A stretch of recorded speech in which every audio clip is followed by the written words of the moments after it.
Sa araw ng pag-alala ng mga yumao sa November 2, sayaw at musika ang hatid ng isang grupo. Inspirado ng mga paraan ng sinaunang indigenous group sa Pilipinas sa paghilom tungo sa katatagan. Tinawag na Movement of Resilience in Kapwa Workshop, bunga ng malagim na trahedya noong Lapu-Lapu Day. Ang report mula kay Rhea Santos.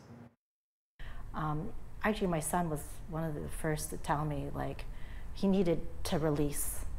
And he started playing the rhythms at home. I'm like, thank you. You know, he's 8 years old. He's had friends who are victims. And also, you just like seeing his release. Okay, I need this, Mom. He starts playing.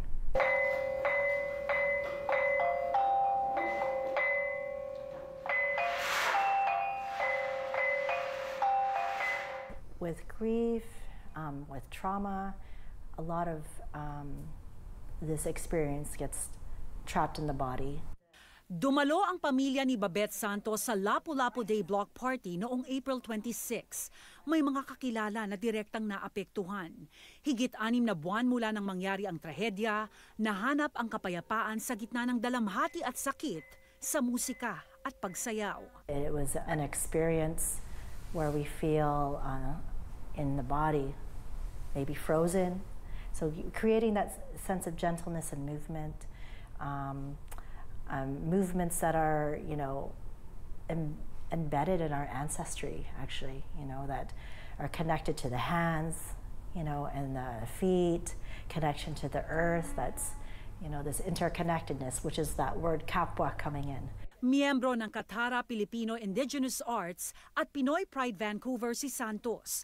Mga grupong nagsasagawa ng Movement of Resilience in Kapwa Workshop sa Vancouver. Gather, knowing your breath, coming in, and closing, then open. It's like an offering of what you have to give too.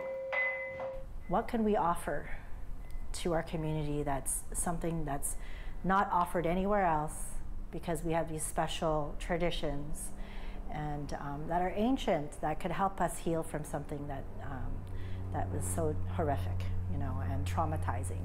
Bahagi rin ng workshop ang Yoga Arnis, yoga at arnis na nakapokus sa galaw at kahalagahan ng paghinga.